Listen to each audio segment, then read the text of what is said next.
श्री गणेशाय नमः। नीलाम्बुज श्यामल कोमलांगम सीता समारोह पितवाम भागम पाणो महासायक चारु चापम नमामि रामम रघुवंशनाथम।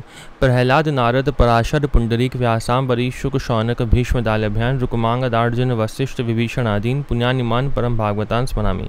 शुरू करते हैं। इस वीडियो में हम लोग श्री भक्तमाल का 109 छप्पा पढ़ेंगे, जिसमें हम लोग श्री यशोधर जी के बारे में पढ़ेंगे। शुरू करते हैं। सबसे पहले छप्पा पढ़ेंगे। दिवदास बंस जसोधर सदन भई भक्ति अनुपायिनी सुत कलत्र सम्मत सबे गोविंद परायण सेवत हरि हरिदास द्रवत मुख राम रसायन। सीतापति को सुजस प्रथम ही गवन बखान्यो द्वै सुत दीजे मोहि कवित सब ही जग जान्यो। गिरा गदित लीला मधुर संतनि आनंददायिनी दिवदास वंश जसोधर सदन भई भक्ति अनुपायिनी।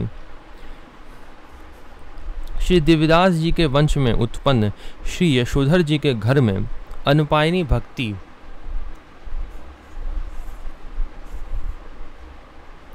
प्रकट हुई। आपकी स्त्री पुत्र आदि सभी लोग आपके मत से सहमत थे, सभी भगवत परायण थे। आप भगवान की एवं उनके भक्तों की सद्भाव से सेवा करते थे। आपके श्री मुख से निरंतर श्री राम नाम रसामृत की धारा बहा करती थी। श्री विश्वामित्र जी ने अयोध्यापुरी में आकर श्री दशरथ जी से कहा, हे राजन, यज्ञ रक्षा के लिए आप अपने दोनों पुत्र श्री राम लक्ष्मण को दे दीजिए। जो ये हम लोग ने कथा पढ़ी भी थी रामचरितमानस में और वाल्मीकि रामायण में भी है कि जब विश्वामित्र जी दशरथ जी के पास आते हैं और यज्ञ के लिए राम और लक्ष्मण को मांगते हैं, तो ये इस लीला का बहुत अधिक चिंतन करते थे और इनको वह लीला कह सकते हैं कि दिखती थी इन संत को। आगे पढ़ते हैं। लिखा है, श्री दशरथ जी ने दे दिया, तब श्री लक्ष्मण ने श्री विश्वामित्र जी के साथ गमन किया। तब श्री राम लक्ष्मण ने विश्वामित्र जी के साथ गमन किया। सीतापति श्री रामचंद्र जी के इस प्रथम वन गमन को आपने अति सुंदर ढंग से वर्णन किया है। इस आशय के आपके पद लोक में अति प्रसिद्ध हुए। आपकी वाणी से गाई हुई श्री राम जी की मधुर लीलाएं संतों को परमानंद देने वाली हुई। कुछ विशेष चरित्र दिया हुआ है, उसको पढ़ लेते हैं। एक बार आपकी संत सेवा निष्ठा की परीक्षा के लिए श्री ठाकुर जी संत के वेश में आए। श्री यशोधर जी ने यथोचित सत्कार किया। तत्पश्चात संत ने कहा, भगत जी, मैं तुम्हारी कन्या से विवाह करना चाहता हूँ। ये पत्नी एवं पुत्र की सम्मति लेकर विवाह के लिए तैयार हो गए। पुनः संत ने कहा, मैं दहेज में 1 लाख रुपये लूँगा। श्री यशोधर जी ने कहा, प्रभु, 1 लाख के बदले हम सब परिवार सहित आपकी सेवा में उपस्थित हैं, आप आज्ञा दीजिए। तो ये सुनकर भगवान प्रसन्न हो गए। परीक्षा में उत्तीर्ण होने पर भगवान ने प्रकट होकर प्रत्यक्ष दर्शन दिया। एक बार संत सेवा के निमित्त कुछ अन्य धन लेकर आ रहे थे। जल में अकेला जानकर डाकुओं ने इन्हें लूटना चाहा। उसी समय श्री राम लक्ष्मण ने सांवरे गोरे रंग के राजकुमार के रूप में धनुष बाण से भयभीत करके भगा दिया। बाद में पता चलने पर डाकुओं ने डाका छोड़कर श्री यशोधर जी से उपदेश लेकर भक्त बन गए। एक बार मार्ग में श्री विश्वामित्र जी के साथ वनगमन की लीला का गान कर रहे थे। मार्ग में, ठीक है, ये गान कर रहे थे विश्वामित्र जी की लीला जो हम लोग ने ऊपर पढ़ी थी ना, वो वाली जिसमें राम लक्ष्मण को यज्ञ के लिए ले गए थे। भावावेश में रोने पुकारने लगे कि मैं भी आपके साथ चलूंगा। भगवान प्रत्यक्ष प्रकट होकर दर्शन देकर समझाया कि मुनि के यज्ञ को संपन्न करके शीघ्र आऊँगा, तुम यहीं रहो। लेकिन श्री यशोधर जी ने भगवान के वियोग में अपने प्राणों को न्यौछावर कर दिया, जैसे दशरथ जी ने न्यौछावर कर दिया था उसी प्रकार। जो जितना चरित्र यशोधर जी का इसमें दिया था वो हम लोग ने पढ़ लिया। अब हम लोग 110वां छप्पा पढ़ेंगे श्री भक्तमाल का, जिसमें हम लोग श्री नंददास जी के बारे में पढ़ेंगे। श्री नंददास आनंद निधि रसिक सु प्रभुहित रंग मंगे लीला पद रस रीति ग्रंथ रचना में नागर सरस उक्त जुत जुक्ति भक्ति रस गान उजागर प्रचुर पयध लो सुजस रामपुर ग्राम निवासी सकल सुकुल संबलित भक्त पद रेणु उपासी चंद्रहास अग्रज सुहद परम प्रेम पे में पगे श्री नंददास आनंद निधि रसिक सुप्रभुहित रंग मगे। भक्त महाकवि श्री नंददास जी आनंद सिंधु रसिक शेखर सुंदर अपने प्रभु भगवान श्री कृष्णचंद्र के प्रेम में पगे एवं रंगे थे। श्री राधा कृष्ण की लीला के पदों की रचना तथा प्रेम रस की रीति युक्त जो ग्रंथ उनकी रचना में बड़े ही नागर चतुर होते थे।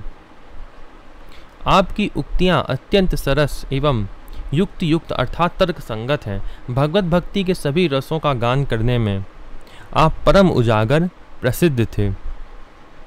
आप रामपुर ग्राम के निवासी थे, परंतु आपका पावन सुयश समुद्र पर्यंत फैला हुआ था।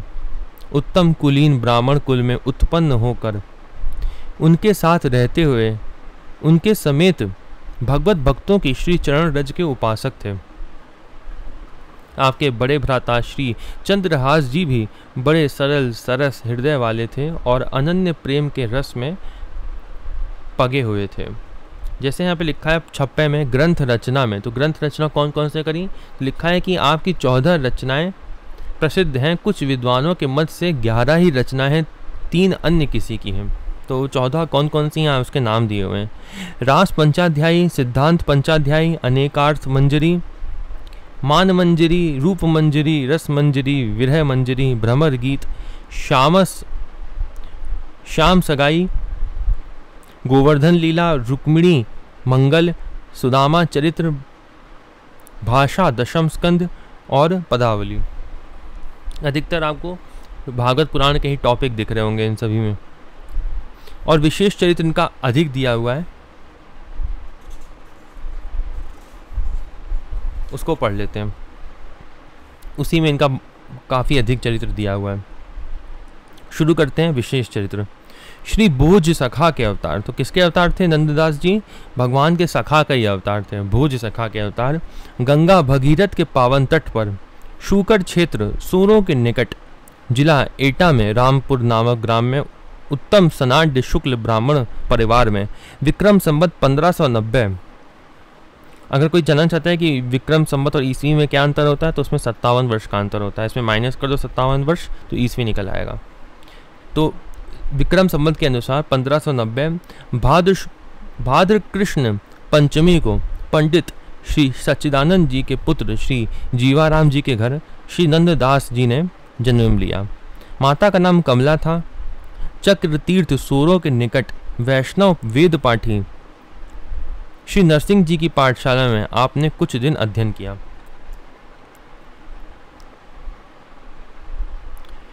उसी समय गोस्वामी तुलसीदास जी भी वहीं अध्ययन कर रहे थे। श्री तुलसीदास जी को आपने अपना बड़ा गुरु भाई माना। एक बार गुरु भाई की वंदना में यह पद लिखा, तुलसीदास जी के लिए उन्होंने ये पद लिखा। क्या पद है उसको पढ़ते हैं। श्रीमत तुलसीदास स्वगुरु भ्राता पद वंदे, शेष सनातन विपुल ज्ञान जिन पाई आनंदे, रामचरित जिन कीन ताप त्रय कलिमल हारी, करी पोथी पर सही आदरेव आप पुरारी, राखी जिनकी टेक मदन मोहन धनुधारी, बाल्मीकि अवतार कहत जिन्हीं संत प्रचारी, नंददास के हृदय नयन को खोले सोई, उज्ज्वल रस टपकाए दियो जानत सब कोई। तुलसीदास जी के लिखा उन्होंने। आगे पढ़ते हैं। लिखा है श्री नंददास जी बड़े रूप रसिक थे। लौकिक रूपोपासना से आप दिव्य रूप के दर्शन पाए। वेदाध्ययन पूर्ण होने के बाद गुरुदेव की आज्ञा लेकर एवं श्री तुलसीदास जी की अनुमति लेकर मथुरा वृंदावन दर्शन करने के लिए आए। ब्रजभूमि का दर्शन करके प्रेम में पागल हो गए। ब्रजभूमि के दर्शन के बाद जाना चाहते थे द्वारकापुरी और पहुंच गए सिंहनद शेरगढ़ गांव में। वहां एक सुंदर खतरानी स्त्री को देखकर रूपासक्त हो गए। आप उस स्त्री के देखे बिना अन्न जल ग्रहण नहीं करते। उसी गांव में निवास करने लगे। धीरे धीरे बात फैलती गई और विषयी समाज के लोग निंदा परिहास करने लगे। एक दिन खतरानी घर से बाहर ही नहीं निकली। ये भूखे प्यासे ही उनके दरवाजे पर बैठे रहे। बाद में दासी के द्वारा कहने पर ब्राह्मण के ऊपर तरस खाकर बाहर निकली। दर्शन करके तब श्री नंददास जी ने अन्न जल ग्रहण किया। आप लोग सोच सकते हैं कि संत लोग ऐसा कैसे कर सकते हैं। ऐसा कैसे कर सकते हैं संत लोग, किसी स्त्री के रूप में कैसे आसक्त हो सकते हैं। तो संतों ने ऐसा ये भी कहा है कि अगर किसी से सच्चा प्रेम करते हैं, सच्चा प्रेम, तो वो भगवान का ही माना जाता है।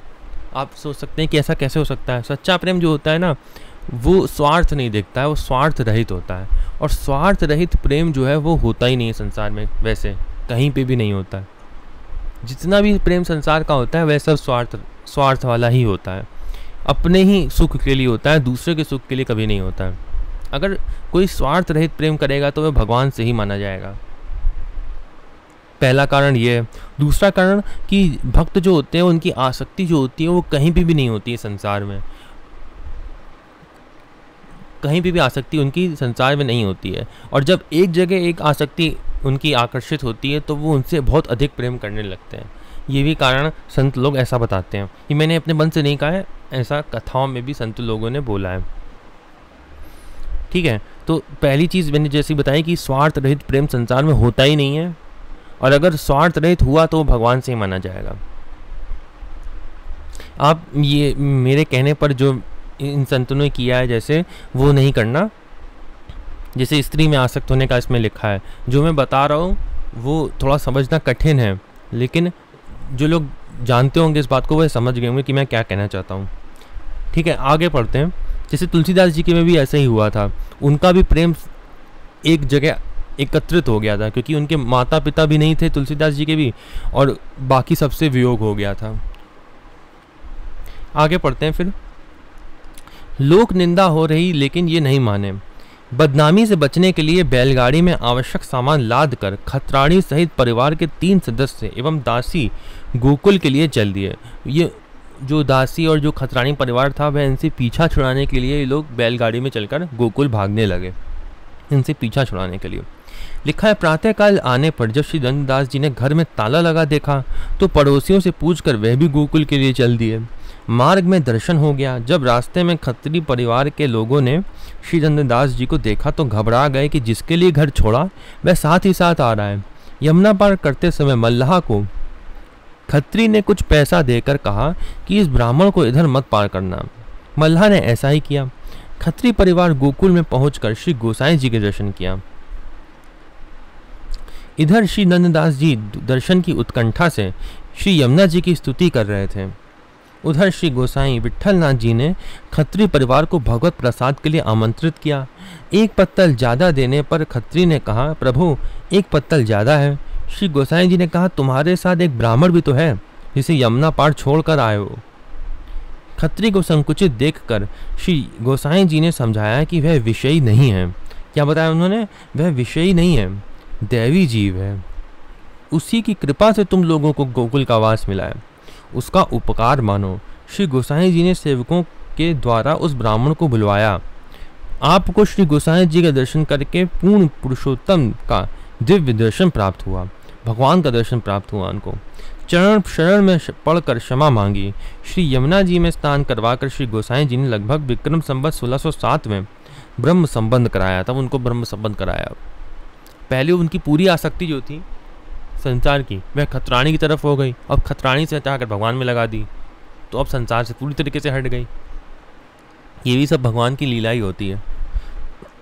आगे पढ़ते हैं। लिखा है, गुरु कृपा प्राप्त कर गुरु स्तुति में यह पद गाया। जयति रुक्मणी नाथ पद्मावती विप्रकुल छत्र आनंद करी। दीप बल्लभ वंश जगत कलमश हरन कोटि उड़ुराज समताप हारी। मुक्ति कांक्षी जन भक्ति दायक प्रभो सकल सामर्थ्य गुण गणन भारी। जयति पति भक्त जन पतित पावन करन कामि जन कामना पूर्ण चारी। जयति सकल तीरथ फलित नाम सुमिरन मात्र ब्रज नित्य गोकुल विहारी। नंददासनी नाथ पिता गिरधर आदि प्रकट अवतार गिरिराजधारी। भगवान के दर्शन के बाद संसार के देखने की इच्छा नहीं रह जाती है। खत्री खतरानी को इनके प्रति अपार श्रद्धा हो गई। तत्पश्चात श्री नंददास जी ने श्री नवनीत प्रिय जी के एवं श्री गोवर्धन नाथ जी के दिव्य दर्शन करके बहुत से नित्य नवीन पद रचना करने लगे और कभी गोकुल कभी गोवर्धन में वास करते तथा नित्य वैष्णवों के साथ सत्संग करते रहते। एक बार गोस्वामी श्री तुलसीदास जी ने श्री नंददास जी को श्री कृष्ण भक्त जानकर एक पत्र भेजा। उसमें लिखा कि घर को परनो परिहर्यो, कहो कौन उपदेश, तुलसी यासो जानिए, नहीं धर्म को लेश। उन्होंने परीक्षा लेने के लिए ऐसा लिखा। अर्थात इसका अर्थ भी लिखा है कि अर्थात आपने श्री राम उपासना छोड़ी, यह पतिव्रत धर्म त्याग के समान है। इसके उत्तर में श्री नंददास जी ने पत्रोत्तर लिखा, हम चाकर रघुनाथ के, जन्म जन्म के दास, रूप माधुरी मन हरियो, डार प्रेम की फास। श्री रघुनाथ जी एक पत्नीव्रत हैं और श्री कृष्ण तो अनेक अबलाओं के पति हैं।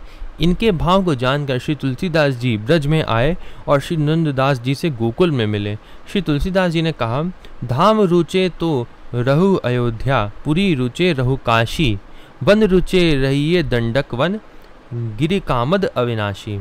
उत्तर में श्री नंददास जी ने कहा, जो गिरि रुचे तो बसो गोवर्धन, गाम रुचे तो बसो नंदगाम, नगर रुचे तो बसो मधुपुरी, शोभा सागर अति अभिराम, सरिता रुचे तो बसो श्री जमुना तट, सकल मनोरथ पूरन काम, नंददास कानन रुचे तो बसो भूमि वृंदावन धाम।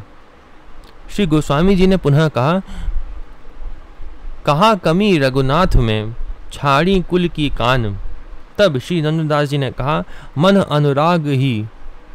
अनुरागी हुए गयो, सुनी मुरली की तान। का मन जो है वो अनुराग हो गया मुरली की तान सुन के। श्री नंददास जी ने परिहास में कहा कि पहले मेरा नाम दशरथ दास रखते तो शायद मैं रामदास ही बनता, लेकिन जब आप लोगों ने मेरा नाम नंददास रखा तो नंद नंदन ने मुझे अपनी तरफ खींच लिया, इसमें मेरा क्या दोष।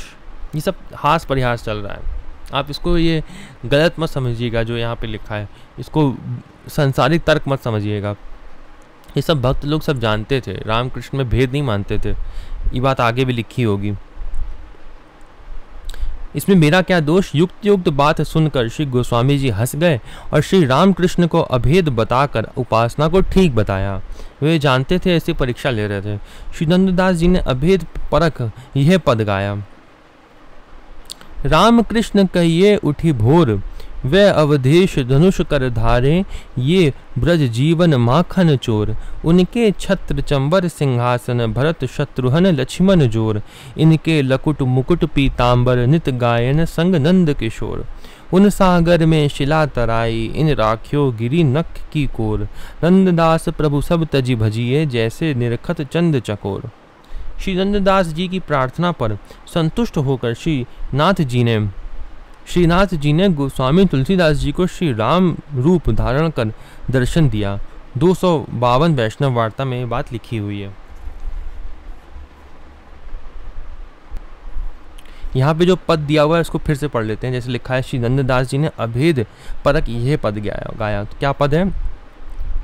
राम कृष्ण कहिए उठी भोर, वह अवधेश धनुष कर धारे, ये व्रज जीवन माखन चोर, उनके छत्र चंबर सिंहासन, भरत शत्रुघ्न लक्ष्मण जोर, इनके लकुट मुकुट पीतांबर, नित गायन संग नंद किशोर, उन सागर में शिला तराई, इन राख्यो गिरि नख की कोर, नंददास प्रभु सब तज भजिए, जैसे निरखत चंद चकोर।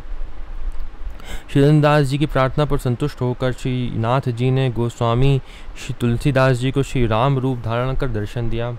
ये लिखा है 252 वैष्णव वार्ता में। एक बार श्री नंददास जी मगन होकर पद गा रहे थे। वाद्य यंत्र का तार टूट जाने पर स्वयं भगवान श्री श्याम सुंदर ने आकर ठीक कर दिया, जिससे रंग में भंग नहीं हुआ। बाद में पता चलने पर भगवान के विरह में तड़फने लगे। तब श्री ठाकुर जी ने प्रत्यक्ष दर्शन देकर कहा कि जब तुम पद गाते हो तो मैं तुम्हारे निकट ही पद सुनता हूँ। ये भक्त चरितांग जो शास्त्र है, जो पहले भी बताया था, उसमें लिखा है। आप श्री सूरदास जी के पास पारासौली में रहकर सत्संग करते थे। श्री सूरदास जी ने इनके हार्दिक भावों को जानकर आदेश दिया कि गृहस्थाश्रम का पहले पालन करो। घर में आकर कुछ समय दाम्पत्य जीवन व्यतीत किया। श्री कृष्णदास नाम का एक पुत्र हुआ जिसने 1670 में शूकर क्षेत्र में महात्म्य की रचना की। संसार के विषय में पूर्ण वैराग्य हो गया। गांव में एक श्याम सर कुंड बनवाया और गांव का नाम रामपुर को श्यामपुर किया और संवत 1624 के लगभग विरक्त होकर गोवर्धन चले आए। यहाँ मानसी गंगा के तट पर रहने लगे। अष्टछाप परिचय उसमें लिखा है 252 वैष्णव वार्ता में ऐसा वर्णन है कि किसी हिंदू राजा की पुत्री अकबर की ब्याही दासी थी, लेकिन उसको स्पर्श नहीं करती थी। उसकी प्रतिज्ञा थी कि यदि उसे वह छुएगा तो वह तत्क्षण प्राणांत कर देगी। उसके दिव्य रूप सौंदर्य को देखकर अकबर संतुष्ट रहता था। रूप मंजरी दिव्य शक्ति से, उसका नाम था रूप मंजरी, तो रूप मंजरी दिव्य शक्ति से श्री नंददास जी के पास नित्य सत्संग में जाया करती थी। एक बार अकबर के सामने किसी ने यह पद गाया, देखो देखो री नागर नट निर्तत कालिंद तट, गोपिन के मध्य राजे मुकुट की लटक, कांचनी किंकनी कटी पीतांबर की चटक, कुंडल किरण रवि रथ की अटक, तत थेई सबद सकल घट, उरप तिरप मानो पद की पटक, रास मध्य राधे राधे मुरली में यही रट, नंददास गावे तहा निपट निकट। निपट निकट यहाँ पे लिखा है। अकबर ने सुना कि पद गाते समय श्री नंददास जी ने निपट निकट श्री कृष्ण रहते हैं, अतः संपूर्ण परिकर सहित बादशाह गोवर्धन में आया और नंददास जी को बुलवाया। उस समय आप बिच्छू कुंड पर थे। रूप मंजरी भी आई हैं। जानकर श्री नंददास जी आए। उस समय रूप मंजरी श्री नाथ जी को भोग अर्पण कर रही थीं। तत्पश्चात दोनों का सत्संग हुआ। बीरबल ने श्री नंददास जी को ले जाकर बादशाह से मिलवाया। निपट निकट का भाव बादशाह ने पूछा। आपने कहा कि इसका समाधान रूप मंजरी से जाकर करें। तब बादशाह रूप मंजरी के पास गया और रहस्य पूछा तो तुरंत शरीर त्याग कर नित्य लीला में प्रवेश कर गई। उन्होंने शरीर त्याग दिया।